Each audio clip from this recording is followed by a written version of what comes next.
ఆత్మాయణం రచించినది Peter రిచెలు. 29వ భాగము. పఠనము చేస్తున్నది పద్మజ. 8వ అధ్యాయం.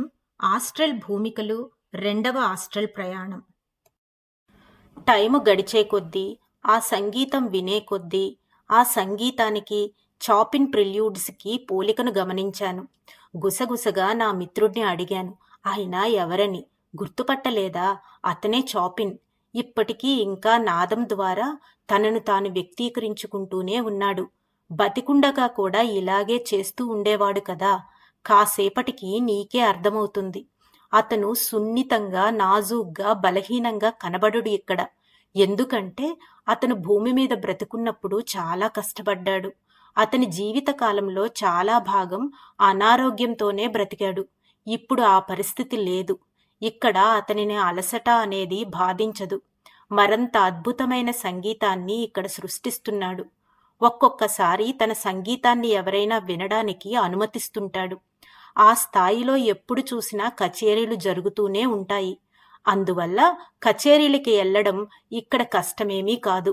నీకు నిజంగా ఆసక్తి ఉండి ఆ సంగీతకారుడు నాదం ద్వారా వ్యక్తపరుస్తున్న ప్రకృతి సౌందర్యాన్ని ఆస్వాదించాలన్న మనసుండాలే కాని అది కష్టం కాదు అన్నాడు నా మిత్రుడు. చాపిన్ని మరంత పరిశీలనగా చూశాను. నేను చూసిన చాపిన్కి ఈయనకు మధ్య ఎక్కడా పోలికే కనబడడం లేదు నాకు. అయితే ఆ పోలికల జ్ఞాపకాలు నా మనసులో అంత స్పష్టంగా లేవు. బహుశా నేను జాగ్రత్తగా గమనించి ఉండనేమో. కాసేపయ్యాక అతను వాయించడం ఆపి మా వైపు తిరిగాడు. మేమక్కడ ఉన్నందుకు అతను ఏ విధంగానూ ఇబ్బంది పడలేదు. మేము సంగీత ప్రియులమని భావించి తాను తన సంగీతం ద్వారా ఏం వ్యక్తీకరించాలని అనుకున్నాడో అదంతా వివరించాడు. ఆయన కొన్ని సాంకేతిక పదాలను ఉపయోగించినా ఆయన చెప్పింది విని నేను ముగ్ధుణ్ణయ్యాను. ప్రతి శబ్దంలోనూ రంగును గురించి గాని, కదలికను గురించి గాని వర్ణన ఉంటుందని తన అభిప్రాయమంటూ నొక్కి చెప్పాడాయన. స్థాయి మిశ్రమాలలోనూ, శృతి సమ్మేళనంలోనూ అందమైన తోటకు సంబంధించిన వర్ణనలుంటాయన్నాడు. పాదాంతం వచ్చిన చోట నెమ్మదిగా పారుతున్న సెలయేటి దగ్గర కూర్చున్న ఫీలింగ్ రావాలి. ఆ సెలయేరు 2 చక్కటి పూల తోటల మధ్య నుండి ప్రవహిస్తుండాలి. ఆ సంగీతకారుడు ఏ బొమ్మనైతే వ్యక్తీకరిస్తున్నాడో ఆ బొమ్మను చూడడానికి ప్రయత్నించాలి. నాలో సంగీత కళాదృష్టి ఉందనుకుంటున్నాను. కానీ అప్పుడే తెలిసింది నాకు నా సంగీత పరిజ్ఞానం ఎంత స్వల్పమైనదో. అంతే, అప్పుడు నిర్ణయించేసుకున్నాను. నేను చనిపోయాక సంగీత అధ్యయనాన్ని చాలా గొప్పగా చేస్తున్న వారి మధ్యలోకి చేరిపోయి నేను సంగీత సాధన చెయ్యాలని. దురదృష్టకరమైన విషయం ఏమిటంటే ఈ భూప్రపంచంలో సంగీత సామ్రాట్లు చాలా వరకు పొట్టకూటుకు ఆర్జించుకుంటున్న సామాన్యులకు అందుబాటులో లేరు. ఎంత నిశ్శబ్దంగా వచ్చి కూర్చున్నామో అంత నిశ్శబ్దంగా అక్కడ నుంచి వచ్చేశాం. వీడుకోలు లాంటి కార్యక్రమాలేవీ లేవు. మేము వచ్చేస్తుంటే చాపిన్ పియానో వైపు తిరిగి మళ్లీ వాయించడం మొదలుపెట్టాడు. ఆ గది తలుపు మూసేసి యువతలికి రాగానే నాదం అసలు వినపడనే లేదు బయటికి. పక్షుల కువకువలు మాత్రమే వినబడుతున్నాయి. రంగురంగుల పిట్టలు బయట తోటలోనే కాదు, ఇంట్లో కూడా ఎగురుతూ తిరుగుతున్నాయి.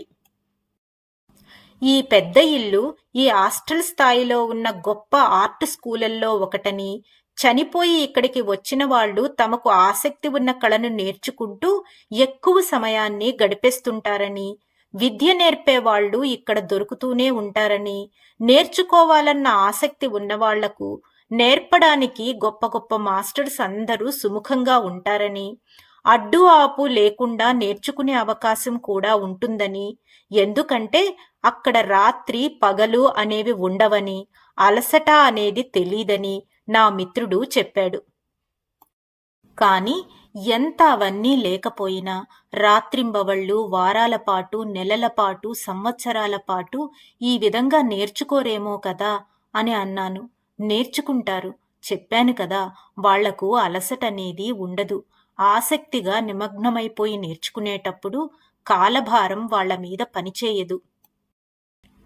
భౌతిక స్థాయిలో మీ ప్రతిస్పందనలను విశ్లేషించుకున్నట్లయితే మీకు ఇష్టమైన పని చేసేటప్పుడు కాలమే తెలియకుండా గడిచిపోతుంది మీకు. మామూలుగా అయితే అలసట కలిగి పని ఆపేస్తుంటారు, మీకు ఇష్టమైన పని అయినా సరే. కానీ ఇక్కడది వర్తించదు. ఇక్కడ ఎవరికి అలసట కలుగదు. మనము అనుకుంటున్న కాలం ఇక్కడ ఉండదు. భోజనానికి ఇంటికి వెళ్లాల్సిన అవసరం లేదు.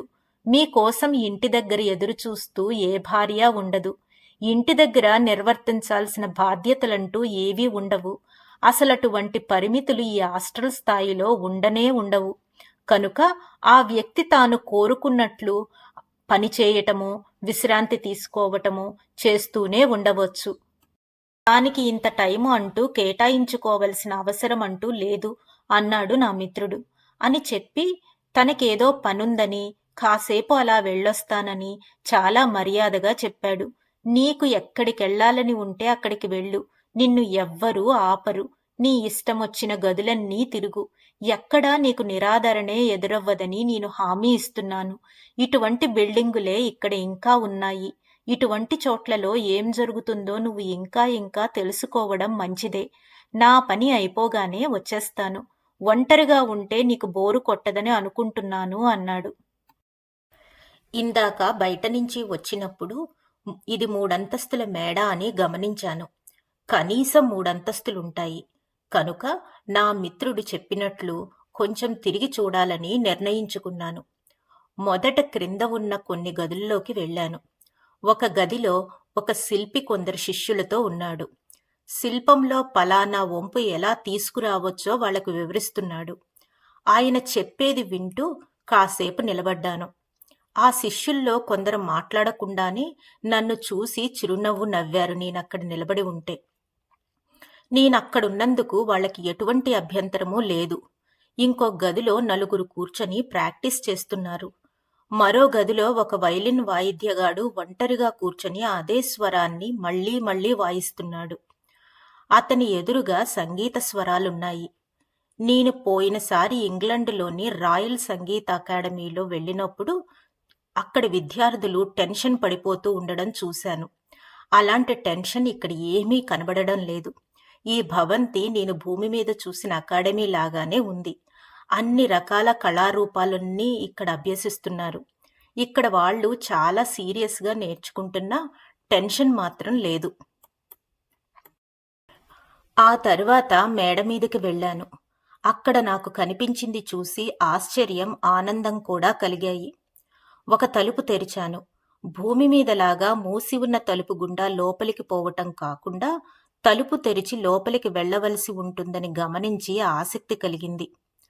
తలుపు తెరిచి ఒక గదిలోకి వెళ్ళాను. అక్కడొక పెద్ద పియానో వాయించడానికి రెడీగా మూత తెరిచి ఉంది. దాని దగ్గర ఒక వాలు కుర్చీలాంటి కౌచి ఉంది. దానిమీద ఒక అమ్మాయి కూర్చొని ఉంది.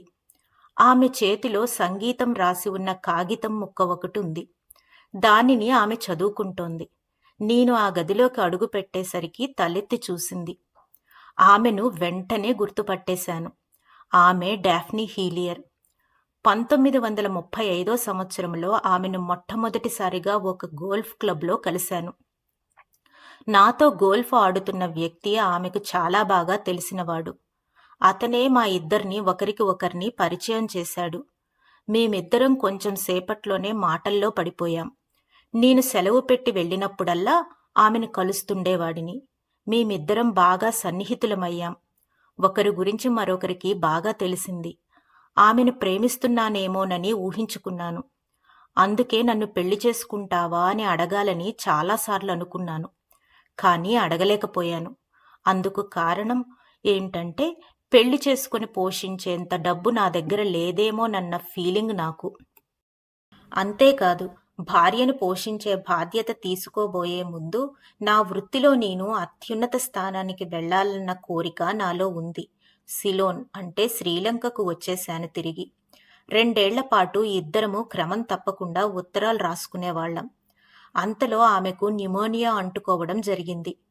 ఆమె చనిపోయిందని తెలియజేస్తూ ఆమె తల్లి ఉత్తరం రాసింది.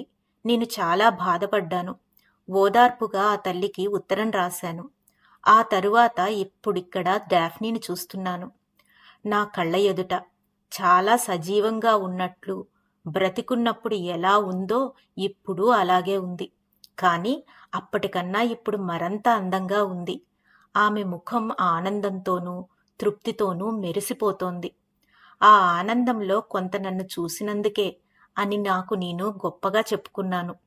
డాఫ్నీ డియర్, నిజంగా నువ్వేనా? అవును, నేనే. కానీ నువ్విక్కడేం చేస్తున్నావు? నువ్వింకా ఆ లోకంలో చచ్చిపోలేదు కదా? ఎలా వచ్చావిక్కడికి? ఎందుకొచ్చావు? ఈ భాగాన్ని ఇక్కడితో ముగిస్తున్నాను.